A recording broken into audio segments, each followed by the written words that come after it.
man. That's what I predicted. Under 6. This shit is too loud, man. It's too loud. It's too loud, bro. Yo. Little technical difficulties. Hawk Von Dam will just be right back after he beats the shit out of his AC. There you go. There we go, man. Yeah. Better? You hear yourself? Loud, man. I can't really hear you. I can't hear myself. If I can hear me and I talk all the time, we got a problem, man. Welcome back to another episode of Chin Checkers. I'm Mr. Get That Work. That's my brother Hawk Von Dam. We are Chin Checkers, like I just said, and you are you. What's up, man? What's good, man? My boy's back, man. Takeover, baby. There you go. Oh, we going straight there. Okay. Yeah, man. Yeah. So it's exciting to see him, man. Yeah, he did good.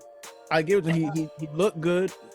Great movement, of course. That's definitely something that he always had. Great movement. But I think the talk of the town was if his power transferred over from 135 to 140, and it kind of looked like it did. You know, he was in there with a tough guy, a rugged guy who took some good shots, and I think it was looking a little questionable, but you saw the sharpness, you know, and the stinging power that he has. That's how I describe it. Like, it looked like it stings. Got him out of there. Didn't get under 6 rounds. I think most people expected under 6 rounds, but got him out. Tio look good, man. He doesn't have that same power though. Like when he fought Loma, I think Loma tasted it a little bit and was like, chill, let me run for 6 rounds and let the young bull wear out. When he fought Cormier, he hit Cormier and sent Cormier to another stratosphere. Cormier got up and looked like he was in Doctor Strange and he didn't know where he was at. Yeah. Hit this guy a couple times and you could see that the guy was at least respecting his power. So the power is there. It's not the same type of power that he had at 135. That's pretty obvious. You know, he hit the guy enough. But also, too, Timothy Bradley had mentioned it. I forgot what round it was. About the 6th round, it said that Campa had a new coach. And it showed because when I was looking at the highlights, I thought he would be wild and pretty much get out of there sooner than expected. But tough guy, man, fought well. The fight, man, I liked what I saw from him. I think most people like what they saw. I think most people thought that he looked good, looked sharp, you know, entertaining as always. And, you know, one of the things that, you know, never changes is, like I said, his swag. Outside of the ring, though, you know, a lot of people have been criticizing him because of the things that he says, still calling himself undisputed at 135. Look, guys, at this point, that's what he believes. I think he tells himself this. I think he tells himself this to keep himself like confident. You know, not let people get to him, not let the talk get to him, the internet, the media. It is what it is. I don't agree. I also think that the swag that you see in the ring when he's dancing and stuff like that, right, is contributing to what you're saying. Yeah.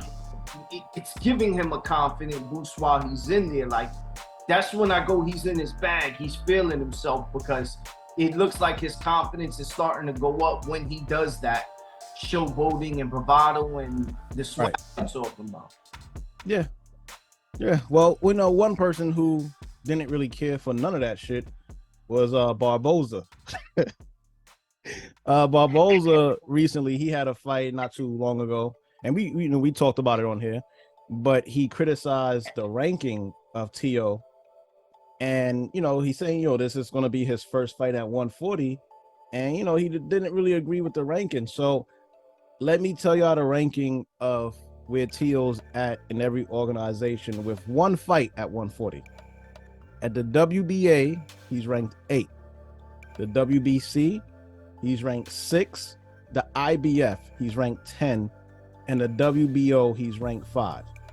I kind of understand where Barboza is coming from. He kind of feels like one fight at 140, where a division that he's been at for a while, maybe he feels like he should be ranked higher. Barboza, that is. maybe Tio, you know, because of his work ethic in 135, he gets a little boost. But what do you think about the ranking? Fair, unfair? You don't care? Somewhere in between. You know what I mean? I don't know who he's above, but you look at what's his name, Kambosos' last fight. He's barely able to make it out of there in that 10th round. Tio, when dude started putting pressure on him and started to take it to him, yeah, a little more composed and handled himself well. So just in that aspect, who handled the pressure, the fire a little bit better at 140? You know, neither opponent were like world beaters. They were tough, good opponents. So who handled the pressure better? Like Tio. The good, boxed well, power was there. Boxed well, I don't think he boxes extraordinary.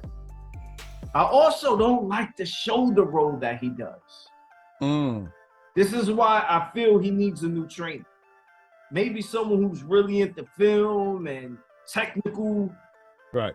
Does this shoulder roll, and he has I don't want to say like a lazy jab or whatever. When you're worried about his power, you're kind of scared to counter his jab. But when he throws his jab, his face is open. Yeah. That's why Kambosos cracked him in the first fight. Firefight with his opponent. Oh, what a right hand from George Kambosos, and the takeover went down.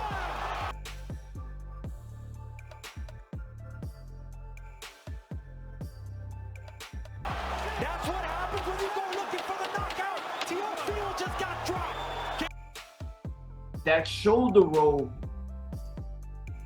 when he's in his bag and being defensive, he's good. But when he has his mind of, he's an average boxer. Average. Wow. Yeah. I think he may be just slightly above average boxer. He has above average power, good athlete, good movement, but he's also flat-footed. So when he's sitting on his punches and he's trying to go after someone else and counter them, he's actually more susceptible to being outboxed and hit. Also feel like he's not the roughest guy in the world in terms of like physical dominance. And being that he doesn't have that exceptional power, he may run into a little bit of problems with certain guys around that 140 area. I mean, there was a couple of names at, 140 that I kind of wanted to run by everybody because, again, his power seems okay to me. It seems okay. But honestly, I'm thinking about other people in that weight division like Zepeda and Catterall and Antoine Russell and Martin, the Martin that upset Mikey, Progress, Love, Ramirez. These guys, to me, none of these guys that I just named, all of them are good, but none of them that I just named have outstanding power to me. They have good enough power for that division. They have good enough power for that division, but none of their power to me stands out. And, I think he matches up well with a lot of those guys. I actually, want to see him in there with a couple of those guys before he gets to Josh. Again, I think he smokes Josh just because of the speed and the agility and the movement. But I want to see him in there with a couple of these other guys, man. But I think at 140, he looks good and he looks strong.